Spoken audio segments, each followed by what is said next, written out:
Hello everybody, this is Masood. Let's dive into the Surah, chapter 41, verse 7. Continuing from the previous video, would like to bring your attention to the fact that we ended the lesson with the word lil mushrikeen, which meant people who would mix up faith with one God, and that mixing up faith with one God would mean that people are dedicated to other forms of worship, such as paganism, the worship of idols, or the worship of money, when seeking material takes precedence in their lives, or if they are desire-based, passion-based, passion-orientated, whose preference is not God,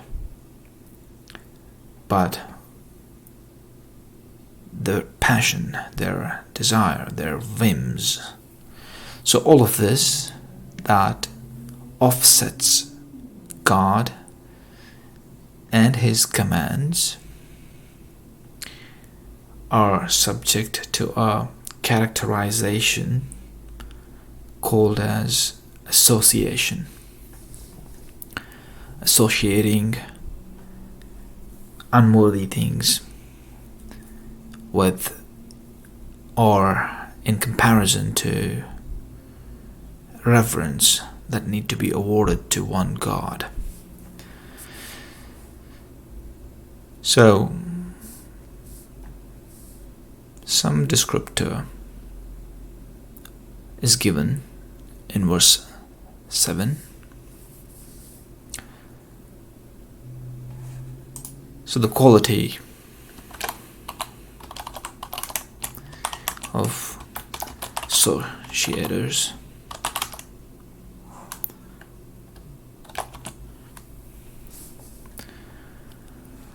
الذين are such people, or those people, لا يؤتون, who do not give الزكاة. So the word zakat is tax.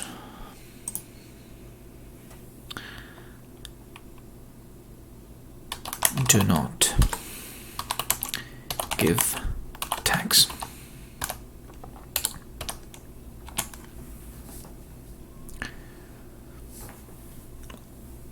You must come across, you would most surely come across people, Muslim people, who would want to tell you that the word zakat and the concept, it means only charity. Well, that's false, simply because in the establishment of the religion of God in the Arabian Peninsula during the time of the Prophet Muhammad himself, and in the immediate aftermath when the Khilafah was established, the Caliphate, and Abu Bakr, the champion Muslim, was the Khalifa, the Caliph. People who cheated with zakat were punished with a death sentence. So that should tell you that zakat is not a charity that was voluntary of people, but instead it was mandatory taxation that was imposed on people, on the Muslim people, on the believers. So those who asserted their faith as a Muslim and they submitted to the religion, to the established way of life, religion, Islam, in the Arabian Peninsula, they were obligated to submit their taxes to the establishment of Prophet Muhammad and to the Caliphate in the aftermath.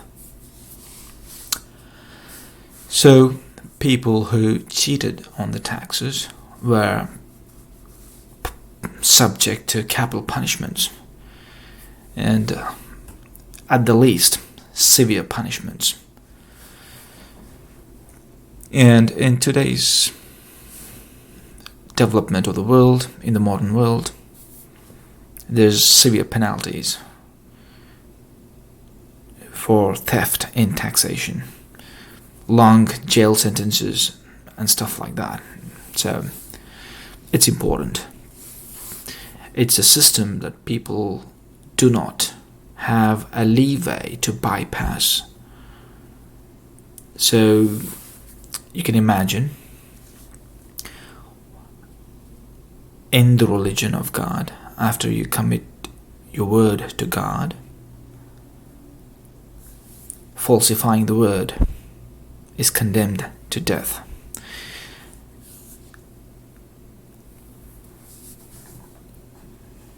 So that's the importance of the word. As zakah, that it is not misunderstood charity, but it is rather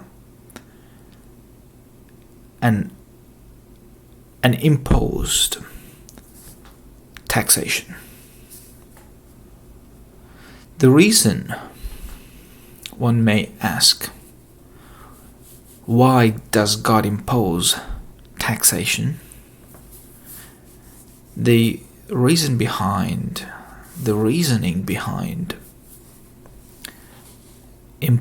this imposition by Almighty God is, it is God who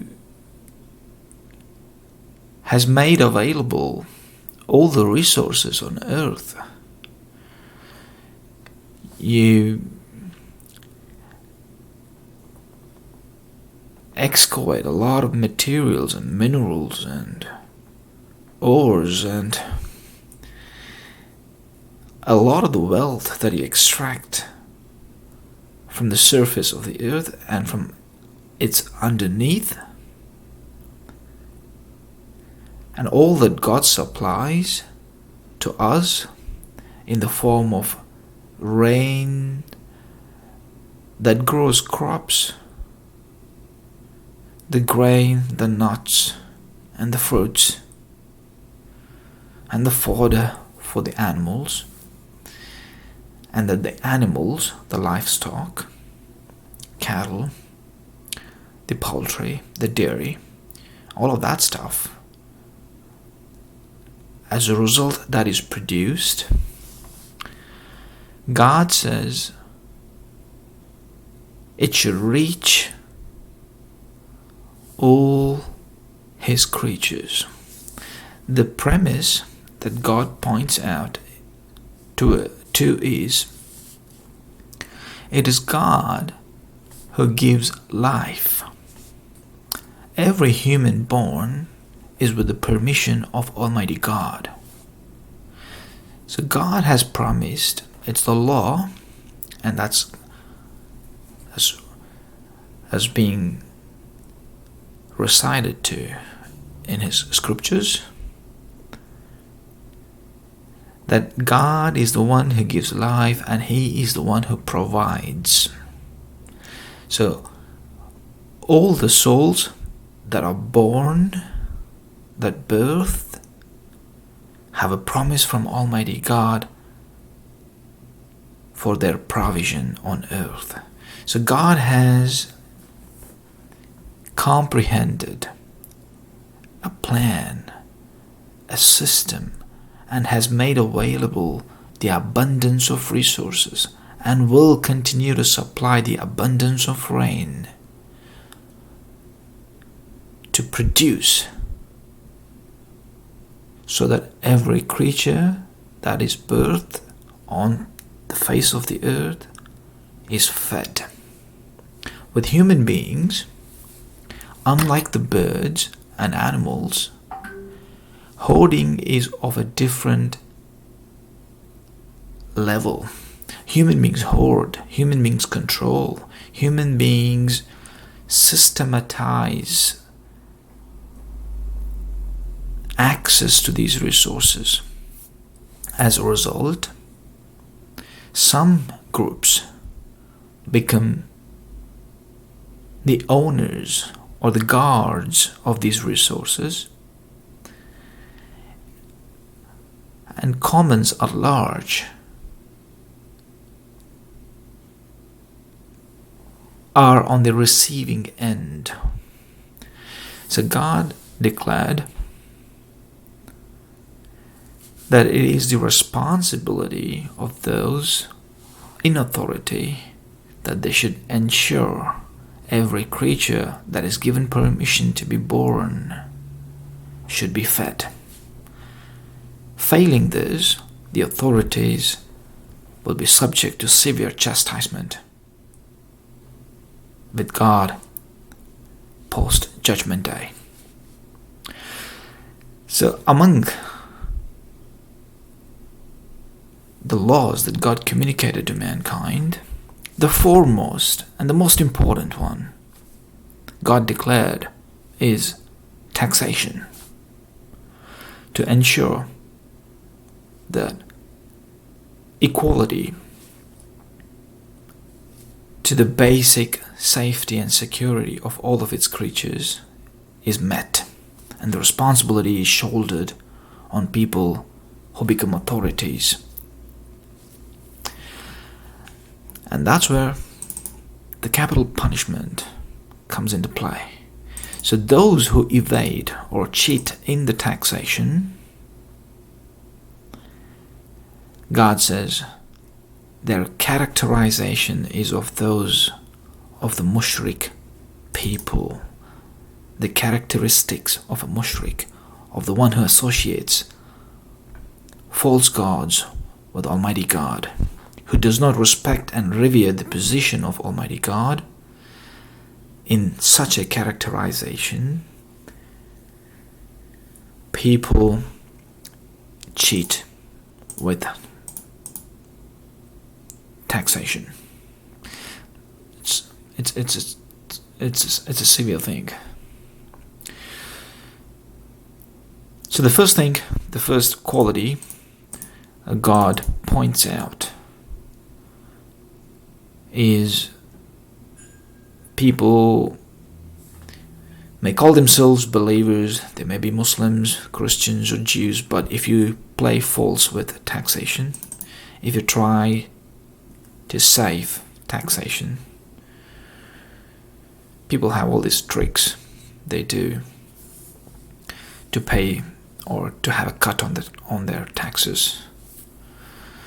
So God says that is deserving the highest condemnation. You can't do that.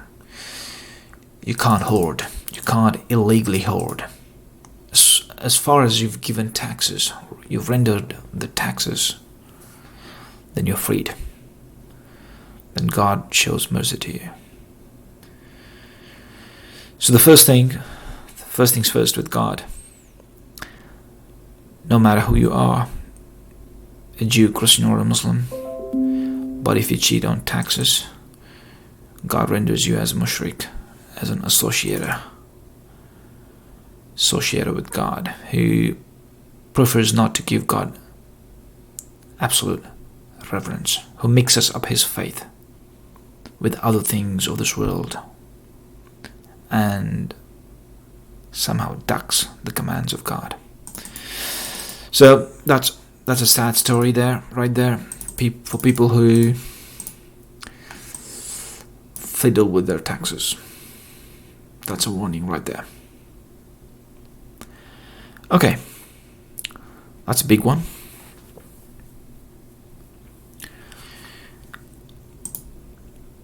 وهم, God continues to say, and such people بالآخرة هم كافرون.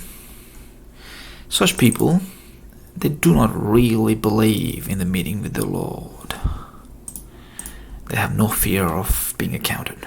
No fear of being counted with their Lord. وهم بالآخرة هم كافرون.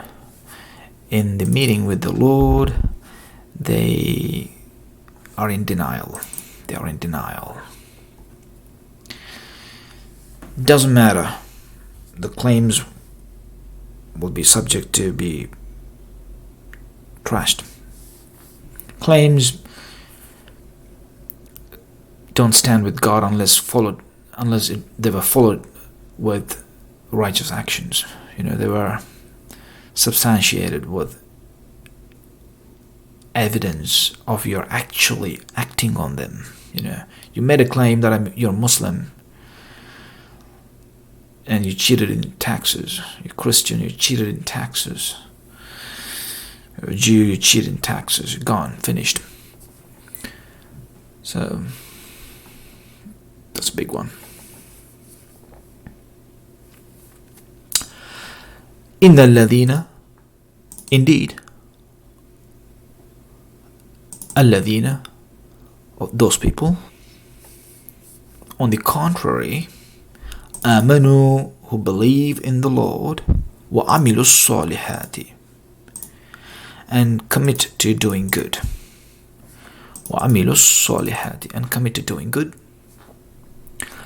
No cheating, no fraud, no tricks. Being upfront, upright, sincere, honest, like Abraham, the father of the prophets, the Hanif, the upfront. Lahum ajr, for such people, ajrun is a reward with the Lord, غير mamnoon, they won't be denied. That reward won't fail, no matter what happens to the heavens and the earth, but that promise will come to pass.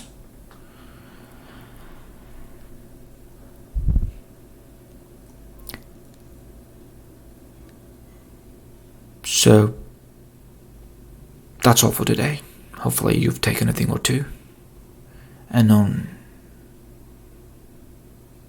religion is not something that usually gets conducted in churches or mosques. Rather, religion is something that should be conducted in the parliament.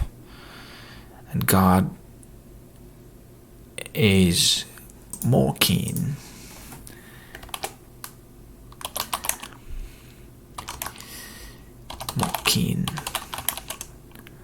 looking upon the authorities than he is after the priests or the sheikhs.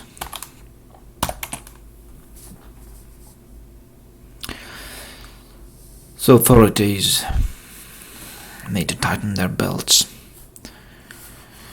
No priest is going to save them. No sheikh is going to save their back. So priests and sheikhs, they will get what they strove for with the Lord.